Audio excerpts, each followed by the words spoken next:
Hey guys, welcome back to Layout. So today I've got another HO scale review for you. I'm going to be looking at these Baldwin DS4-4-1000s. I picked these up back in August when I decided to switch back to HO from N scale, and I wanted something that was small but unique and could possibly take the 15-inch radius curves on my layout. I've always liked Bowser. I did have one of the Bowser Alco M630s back when I had my old layout, and they ran phenomenal. And I'm just an overall big fan of Bowser, so I wanted to give them a shot.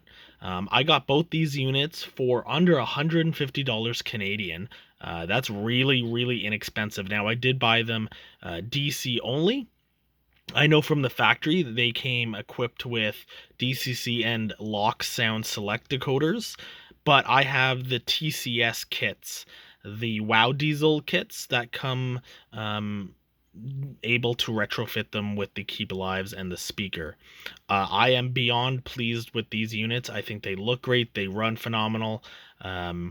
Everything is great with them. I have absolutely no regrets. And I did end up buying a Rode diesel switcher version of them, which is also by Bowser. So because I did not get DCC from the sound, I'm not going to be reviewing that. DCC from the factory. But we're just going to take a quick look at some reference pictures and just check out how much detail they really have. As you can see, we've got some separately applied grab irons. We have some plastic railings, which I will admit come out. It could use some super glue. We've got the front railings with the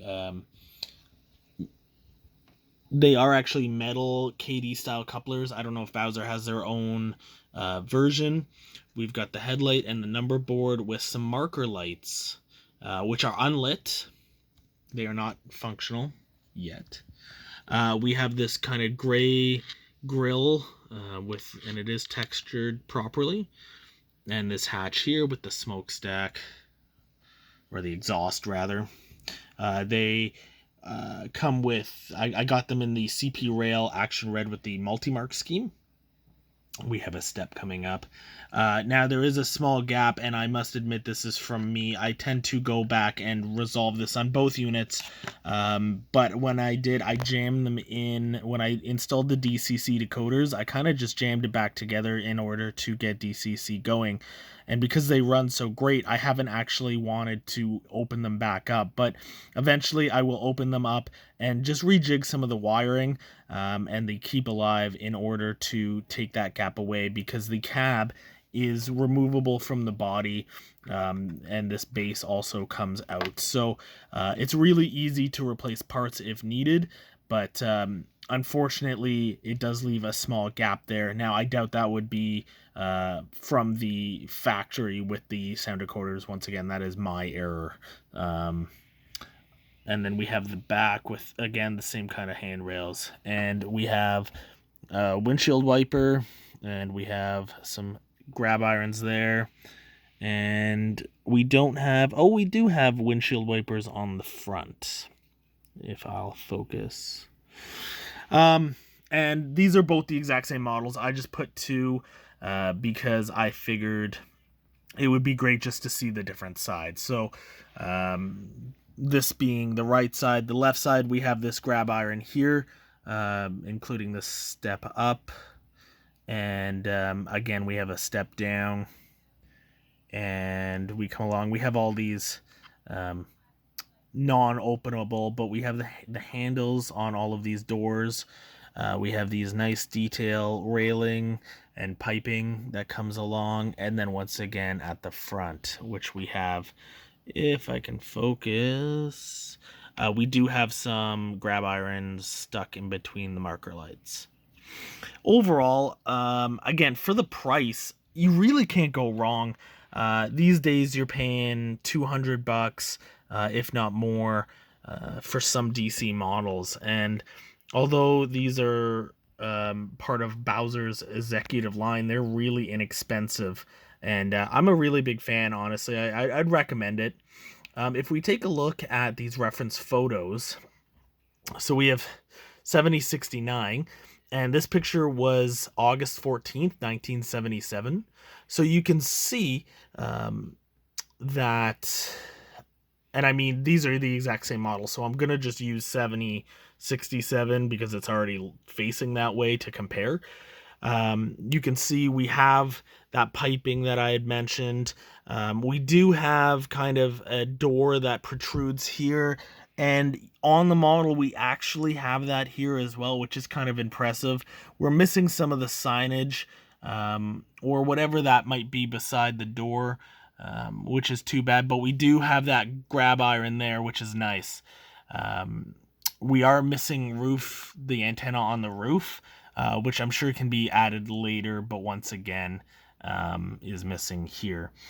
For the trucks, it's a little dark to see, but the trucks are actually pretty spot on, not too bad. I think that they're not perfect. They're pretty good though. And the fuel tank and details are not too bad. There is a small cut in the picture where that nozzle would be, but the model doesn't have it. But even looking at things like this vent here, the road number sign, or the marker sign, that's here on the model. You have the road number, or the why can't I think of what they're called? The number board here, which looks really correct even with the half vents above it. And then we have the little vent here, with the door even the appropriate, or not the door, but kind of this panel etched on. If we check some other pictures, let's see what we got. If I just click. So I wanted to look. Okay, so here's 7067 in 1978. So about a year later, and we get a little better view of the front. And I think we actually even have a better view of the front. But just judging from that picture, the striping is correct. We have these kind of cross beams that go across the front grille, the number board protruding out. But the biggest issue here is these marker lights do not exist as of 1978 or 1977. If we go back to the original picture, they're not there either. Now, this is likely due to the fact that they only produced the one shell, and they probably painted different schemes. So you can see this is 1979 and doesn't have it as well, but these older ones, this being 1970 June, does have the marker lights. Now it's in the older Canadian Pacific scheme, but I think that's what's happened. They just made the one thing here. And in 1972, the marker lights are still present.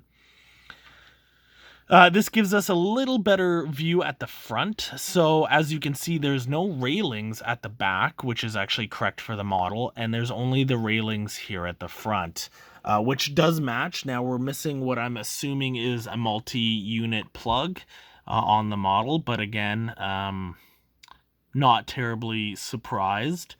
And the plow is different. So again, it's pretty dark. I wonder, that's not bad. You can kind of see it comes out as a wedge, and on these models it's more of a straight down and then protrudes outwards at a 90-degree angle. So that's a little incorrect, but I just noticed in this picture this F is actually present on the prototype as well, which is kind of impressive. Other than that, we can see if I go to the older pictures, it's pretty much the same other than the marker lights and the paint scheme. The model looks good. You can see the protruding headlight and panel above it.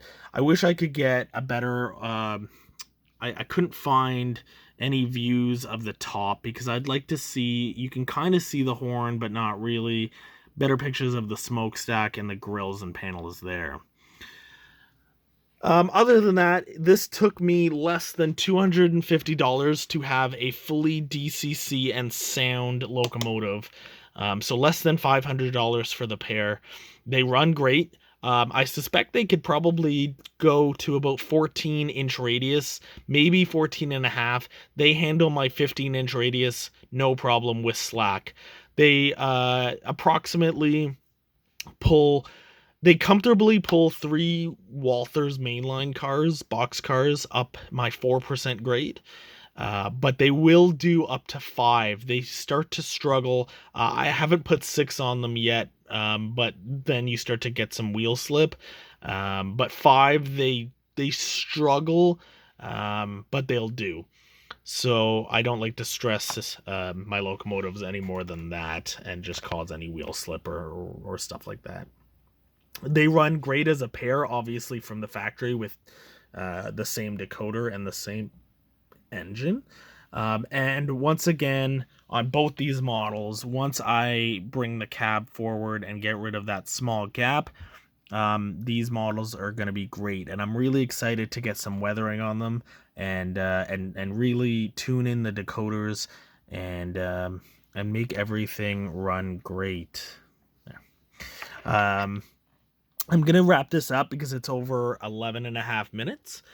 But I would recommend this to anybody who is getting into the hobby or already has, you know, the era. I love Bowser. I've had no issues with any of the Bowsers I've owned.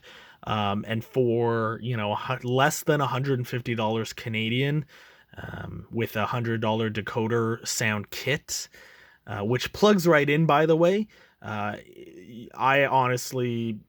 I'm so impressed, and I continue to be impressed with these models every time I run them. So I would say definitely recommend it. Just wanted to give a quick overview against the prototype. Once again, if you want to see them running, check out any of my rail fanning videos or most of my layout updates. I have them running around as either a single or a multi-unit consist. So thanks so much for watching, guys. I hope you enjoyed it. I used to do these videos here and there, and I just like giving overviews of the locomotives.